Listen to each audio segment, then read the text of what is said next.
નમસ્તે મિત્રો, આજે આપની સાથે હું ઝટપટ બનીને તૈયાર થાય એવો દૂધ પાક બનાવવાની રેસીપી શેર કરવા જઈ રહી છું।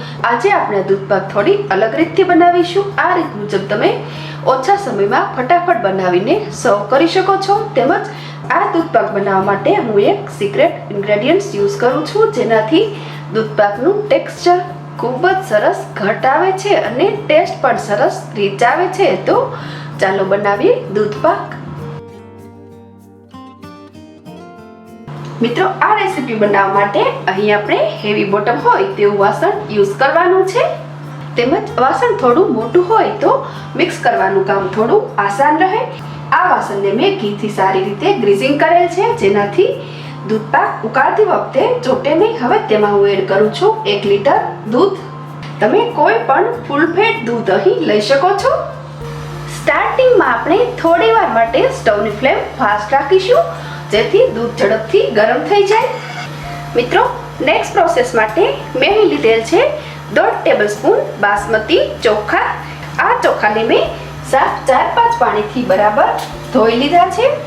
ત્યારબાદ આ ચોખાને મેં નોર્મલ પાણીથી જ પલાળી દીધા છે। મેં અડધો કલાક પહેલા આ ચોખાને પલાળી દીધેલ છે। જો તમારી પાસે વધુ ટાઈમ હોય તો તમે 1 કલાક કે તેનાથી વધુ ટાઈમ માટે પણ આ ચોખાને પલાળી શકો છો। આ રીતે ચોખા પલાળી અને દૂધ પાકમાં મિક્સ કરવાથી ચોખા પલળી જાય છે, જેથી ચોખા ઝડપથી ચડી જાય છે। મિત્રો, અહીં મારે જે દૂધ પાક બનાવવો છે તેનો વ્હાઈટ કલર લાવવો છે, માટે હું અહીં કેસર સ્કીપ કરું છું। જો તમને દૂધ પાકનો ક્રીમિશ કલર પસંદ હોય તો અહીં તમે કેસરની થોડી કળીઓને ઉફાળા દૂધ સાથે પલાળી શકો છો। કેસરની કળીઓને ઉફાળા દૂધ સાથે પલાળવાથી ખૂબ જ સરસ કલર આવે છે। મિત્રો, અહીં 3 મિનિટ જેટલો ટાઈમ થઈ ગયો છે અને સ્ટવની ફ્લેમ ફાસ્ટ હોવાથી 3 મિનિટમાં તો આ દૂધ સારી રીતે ગરમ થઈ ગયું છે, ઉભરાવવાના પણ શરૂ થઈ ગયા છે।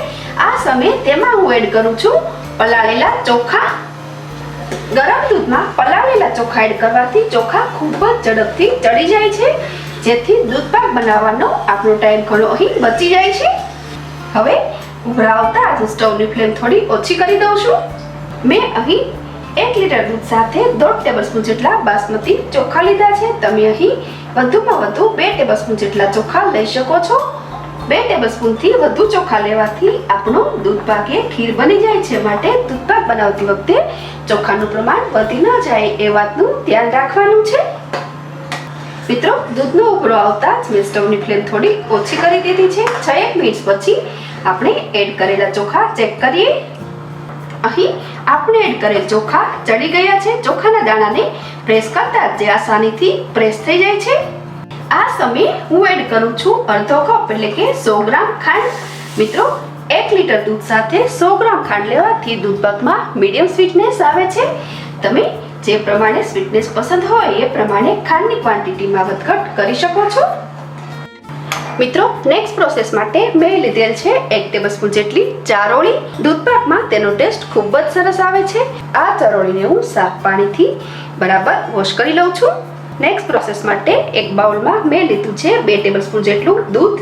હવે તેમાં ઉમેરું છું મારું સિક્રેટ ઇન્ગ્રેડિયન્ટ્સ, એ છે મિલ્ક પાવડર। મિત્રો, આટલી ક્વોન્ટિટી સાથે મેં લીધેલ છે 1 ટેબલસ્પૂન મિલ્ક પાવડર, જેનાથી દૂધ પાકમાં ઝડપથી થિકનેસ આવે છે, તેમજ ટેસ્ટ પણ સરસ રીચ આવે છે। આ રીતે થોડા દૂધમાં એને મિક્સ કરી અને એડ કરીશું, જેથી દૂધમાં લમ્સ ન રહે। અહીં આ મિલ્ક પાવડર દૂધ સાથે સારી રીતે મિક્સ થઈ ગયો છે, બિલકુલ લમ્સ નથી। આ સાઈડ આપણે એડ કરેલી ખાંડ પણ દૂધ સાથે સારી રીતે મિક્સ થઈ ગઈ છે। તો હવે તેમાં હું એડ કરું છું દૂધ સાથે મિક્સ કરેલો મિલ્ક પાવડર। સાથે જ એડ કરું છું 1/4 કપ જેટલા સ્લાઇસમાં કટ કરેલા ડ્રાય ફ્રૂટ્સ। મિત્રો, ડ્રાય ફ્રૂટ્સમાં મેં બદામ, પિસ્તા અને કાજુ લીધેલ છે। ચારોળી પણ એડ કરી દઈએ।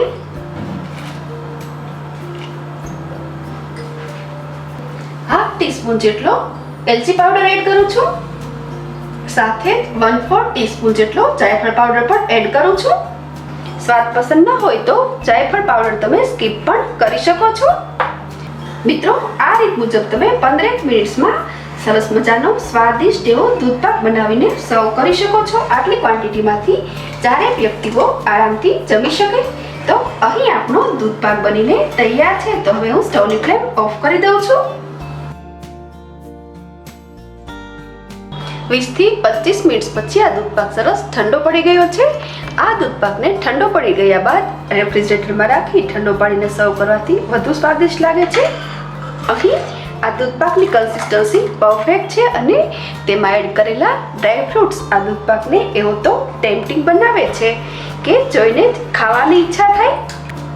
તો મિત્રો, અહીં આપણો દૂધ પાક બનીને તૈયાર છે. જ્યારે ઓછા ટાઈમમાં ફટાફટ બનાવીને સર્વ કરવા હોય ત્યારે તમે આ રીતે એકવાર જરૂરથી બનાવજો. તેમજ કેવો બન્યો તે મને કોમેન્ટ બોક્સમાં લખી બતાવજો. તેમજ મારી આ રેસીપી સારી લાગે તો એક લાઈક જરૂરથી કરજો, વધુમાં વધુ શેર કરજો અને આવી અવનવી રેસીપીસ જોવા માટે મારી ચેનલને સબસ્ક્રાઈબ કરી લેજો. ફરી મળીશું એક નવી રેસીપી સાથે. Thanks for watching.